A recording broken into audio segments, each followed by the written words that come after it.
অহংকার এ হলো ছোট একটা শব্দ, কিন্তু এর প্রভাব অত্যন্ত বৃহৎ হয়ে থাকে। আর সব থেকে বড় সমস্যা হলো মানুষ আজ অবধি বুঝতেই পারেনি যে এই অহংকারের বাস্তব রূপ কিরকম।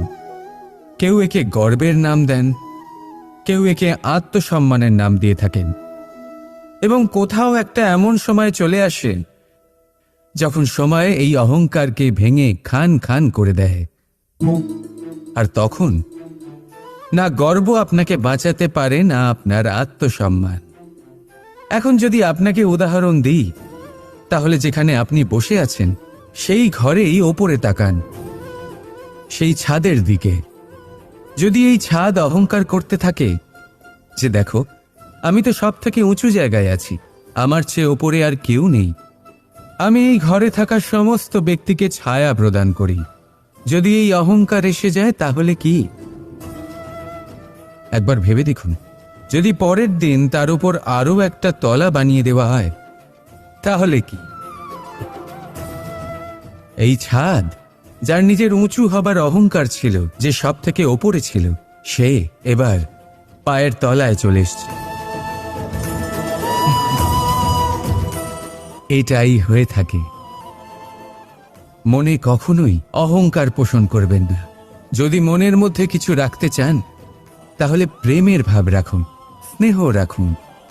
এই অহংকারকে আপনি যা ইচ্ছে নাম দিন, গর্ব হোক, আত্মসম্মান হোক, এর দ্বারা আপনার কোনোভাবেই কোনো লাভ হবে না।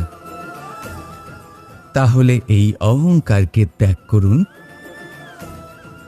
আর আমার সাথে ভালোবেসে বলুন, রাধা রাধা।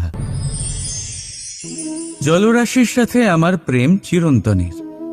তা সে মথুরার যমুনা নদীই হোক বা দ্বারকার সমুদ্রই হোক।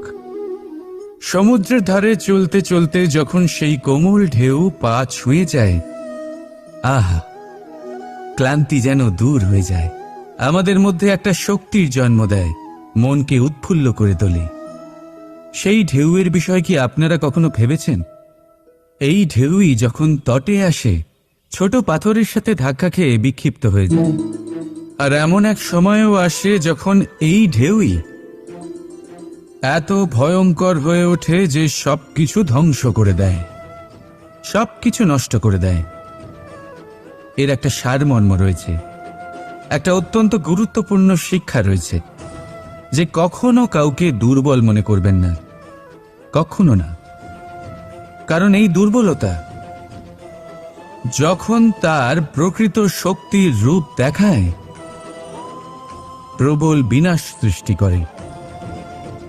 তাই কারোর বিনম্রতার, কারোর কোমলতার সর্বদা সম্মান করতে শিখুন।